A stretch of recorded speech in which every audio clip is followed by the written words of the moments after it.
Mustangs are famous from western movies as well from horse movies and books. They often get described as strong-minded, always free from their heart, who can never be tamed and who is always ready to fight for their freedom. But where did they actually come from? Are they actually dangerous fighters? Can you own a wild horse? In this video we will go through a Mustang's history, genetics and personality. Before we go to the video itself, I would like to remind you that if you want to see more of my content, you are always free to subscribe to my channel. It helps me a lot, so thank you if you did that. Wild horses have been walking through North America since 4 million years ago, but during the last ice age, the species moved from North America to Asia. There were no Mustangs, as many people thought. The first wild horses in America were called Hockermon horses.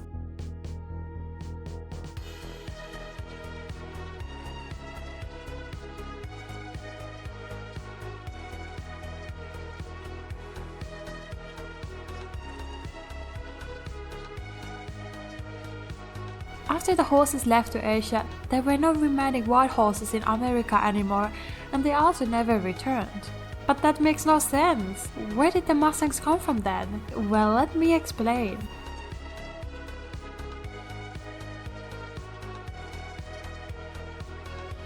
Between the 14th and 16th century, over 400 and 600 years ago, the first horses took their first steps on a land that their ancestors had left a long time ago. These horses were brought by Spanish explorers.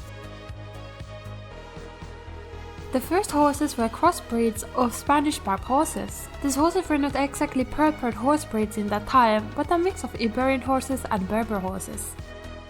Iberian horse is a designation given to a number of horse breeds native to Iberian Peninsula. Some known horses born from this Iberian Peninsula are Andalusians and Lusitanos.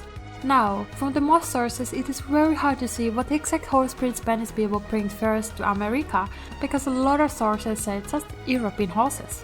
When I was mixing a lot of sources, I thought there were a lot of theories about what horses were first. A lot of sources said Iberian horses, and the rest said Spanish people bring a lot of work horses who were mixed breeds of Arabians, crossbreeds of Berbers, and ponies from northern Spain. I believe all of them were brought to America together at some point. Confusion could be explained by the fact that a lot of current Iberian horses were a fresh breed in the late 16th century. For example, the Andalusian horse was officially a horse breed in the 15th century when the first horses were already in America.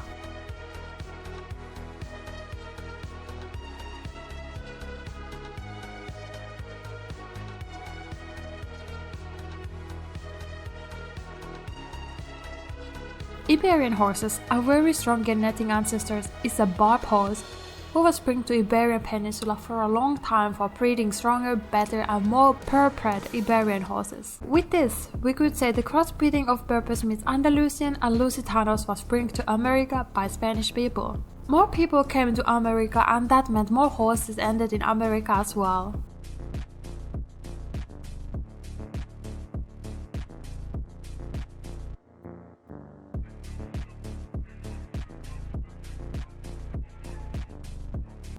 Eventually, some horses escaped, and some of them got even freed by their owners. The tamed horses started to form herds together, since horses are herd animals.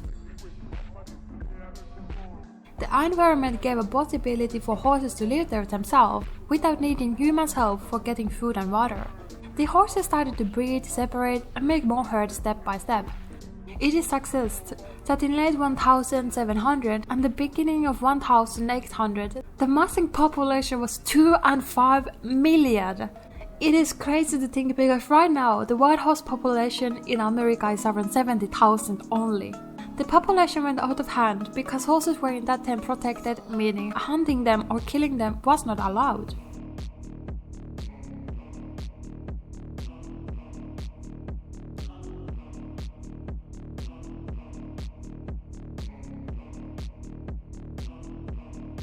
Over years, the Mustangs have become a mix of numerous horse breeds. In the 1800s, heavy draft horses were also brought finally to America, and their genetics can be also found on Mustang horses. During the 1970s, the population of wild horses started to become a major concern. They were heavily overpopulated, and the overpopulation started to cause damage in rangelands. The love of protection got changed and the agency started to work towards the smaller population goals. A lot of horses lost their lives. In 1925, people wanted to have more ethical way to get mustangs out of the wild, and it ended where a lot of mustangs got captured to be sold and tamed instead of being mass killed. This was still in use for wild horse protection and for their symbol. Mustang has become a part of America during the years and it is strongly shown in Western movies. Now we know the history, so we could talk a bit about the mustangs themselves. Can it be tamed and ridden like other horses? The answer is yes, it can. A lot of wild animals can never actually be tamed. For example, zebras, and this goes as well for the real wild horses. Their roots are not deep in the wild, and horses have been actually tamed for thousands of years before Mustang got released in the wild. Mustangs are relatives are tamed horse breeds. To understand this better, we need to go a bit longer of horses' history to be part of humans. Thousands of years ago, to tame a real wild horses, humans picked always the easiest to tame because a lot of wild animals can never be tamed for their strong wild personality. So it makes sense to always breed the easiest to tame until we are in the situation that the taming is the easiest way possible.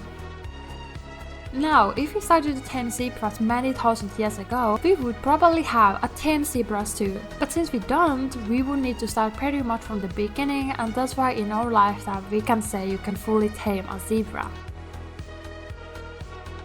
Now, since mustangs are in a situation where their ancestors have been tamed for centuries, it means Mustang can be tamed too, and it has no wild horse roots or original behavior anymore.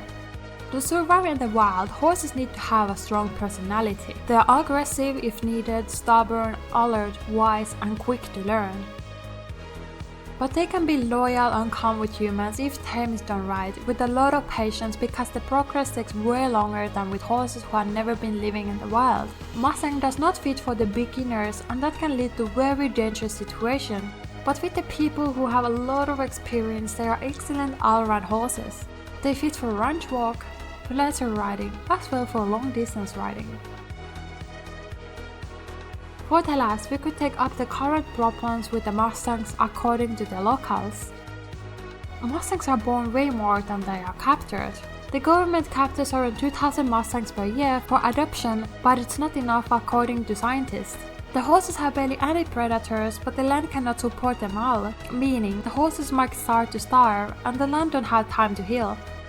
Anyways, this video is coming to the end. Did you learn something new? I personally learned a lot more than I thought when I was finding information. Leave a like if you like this video and don't forget to subscribe if you wanna see more of my content. Anyways, we will see you in the next video, so bye bye!